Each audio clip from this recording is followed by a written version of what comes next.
You guys remember not long ago that Ghana passed this bill making identify as an LGBTQ plus illegal.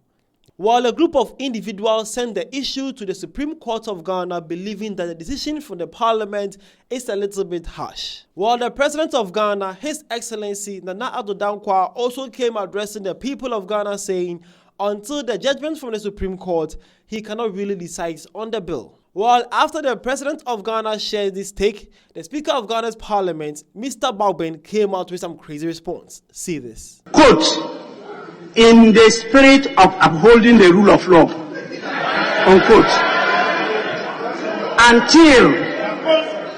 until after the determination of the application for interlocutory injunction by the Supreme Court.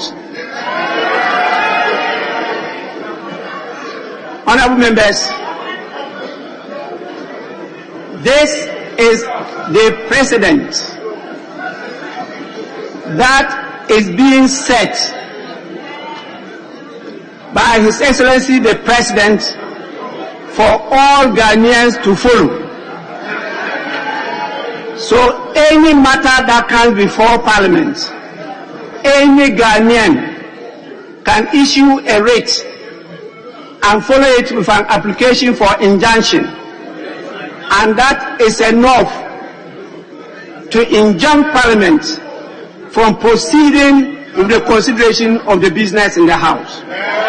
Okay, there you have it. That's the Speaker of Ghana's Parliament. Man is saying that, well, if that's the case, then every business in Parliament is also on hold. Wow! Every business in Parliament right now is on hold. This is crazy. What is going on in Ghana politics right now? Is it check and balance that we learned in social studies that's now happening? Because it's between the legislative, the judiciary, and now the executives. The president says until the judiciary have said anything about it, he can really not give a decision now. And then the legislative are saying that if the president is not also going to say anything about it, they are also waiting for the judiciary to finish their judgment until they also can continue with parliament works. This is getting crazy. This is getting crazy. I think there's no other examples of social studies about check and balance again. We just have this now. We have it now. Right now. We have it right now. Yo. All right. So to my fellow Ghanaians, what do you guys have to say? Basically, what the Speaker of Ghana's Parliament is trying to say is that there have been some ministerial nominees that the Parliament is supposed to vest them to bring them into power, okay?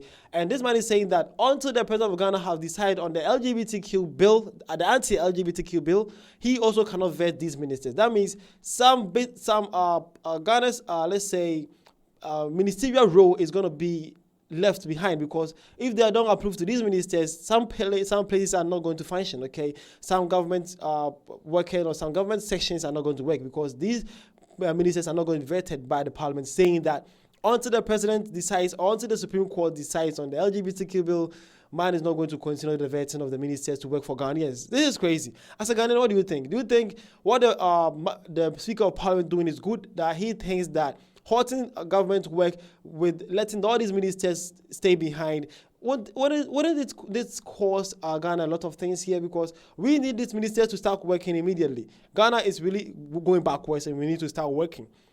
And to this is serious, okay? And mostly not just any issue, it's about the LGBTQ issue. It's an anti bill that is saying that persons that find doing anything concerning LGBTQ can go to jail up to 5 years in Ghana.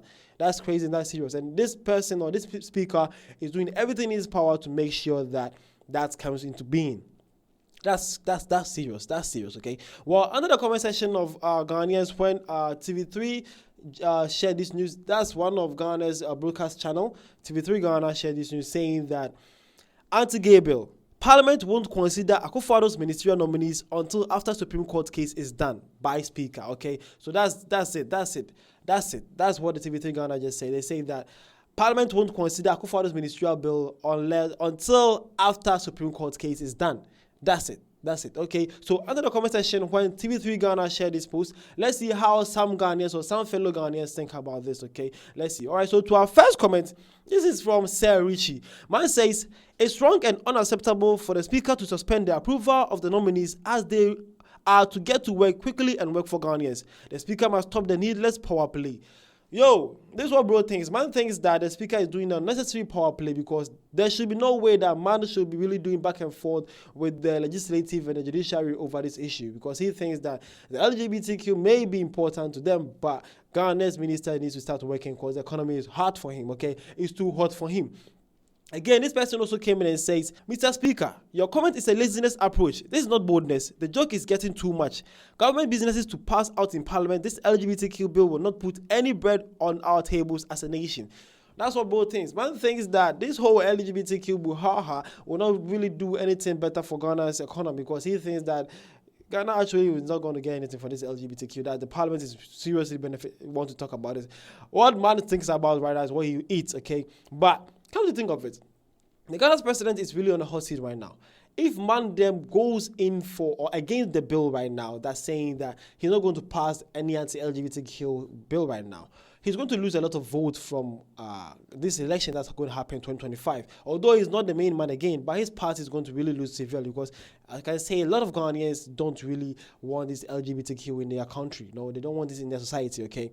They really frown on that, okay? They say that many of their cultures that not permit that, okay? So these people really frown on this. And also, if the president of Ghana also go for this bill, man is going to lose a lot of international alliance. He's going to also lose a lot of loans, and also man is going to lose a lot of should I say ace to Ghana, and also Ghana is going to get sanctions from the United States and from some other human rights countries too. So it's kind of a tough decision for man right now to really choose between these kind of things. So man is left behind, because is it going to choose for the alliance and get better deals for Ghana, or is going to go against the norms of Ghana and then let his party lose election so that he also save Ghana with economically?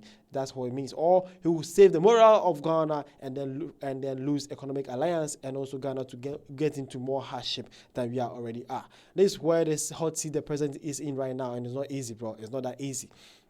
All right, so this person also came in and says, I love this. Well, man love the power play between these three arms of government, okay?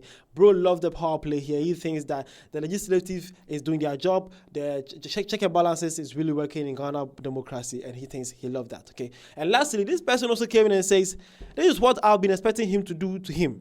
Common bill you don't want to sign, but you want them to approve your ministers. And I lie. All right. Bro just said that common bill man cannot sign, but he wants them to approve to his ministers. Not lie. Well, as I said, the bill is not that common, bro. It's one of the hottest bill in Ghana right now. It's not that common, bro. Even the next president or anybody who inherits this man's office, and if this man is able to dodge all this, trying to make it a long-term thing and dodge it, whoever next to become Ghana's president is really going to face a whole lot of crazy things. Either you go for or against it, you are going to suffer in any way or anyhow or any other way, okay? So it's not that easy bill, okay? But to you, my fellow Ghanaians, under the comment section, what do you think about this whole democracy power play between Ghana's legislative and the Ghana executives?